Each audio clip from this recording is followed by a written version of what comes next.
Hey everyone, welcome back to Top Guru 1.1. In today's tutorial, I'll show you how to create a modern responsive footer using HTML, CSS, and JavaScript. This footer will include navigation links, a copyright section, and a smooth back-to-top button that enhances user experience. So let's get started. Let's start by setting up our HTML structure. Let's style it to look modern and visually appealing.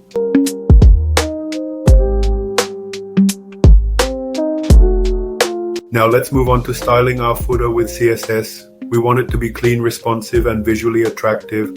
I'll add background color, padding, font styles, and a hover effect, applying a dark background and white text, using Flexbox to align the navigation links, adding hover effects for better interactivity, styling the back-to-top button with a smooth UI.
First, let's start by setting up our HTML structure. I'll create a footer section and add navigation links. Let's do it.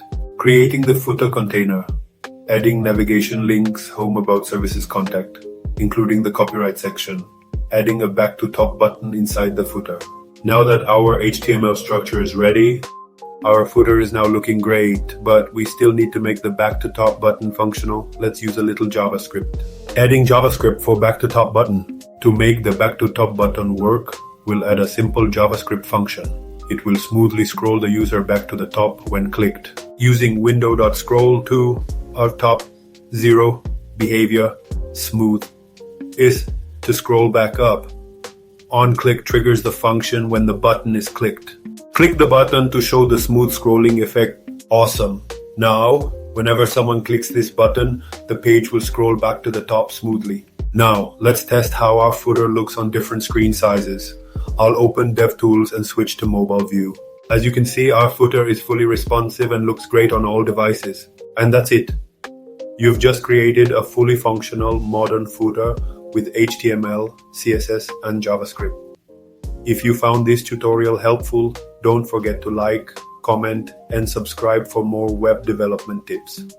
Also, let me know in the comments what tutorials you'd like to see next. See you in the next video.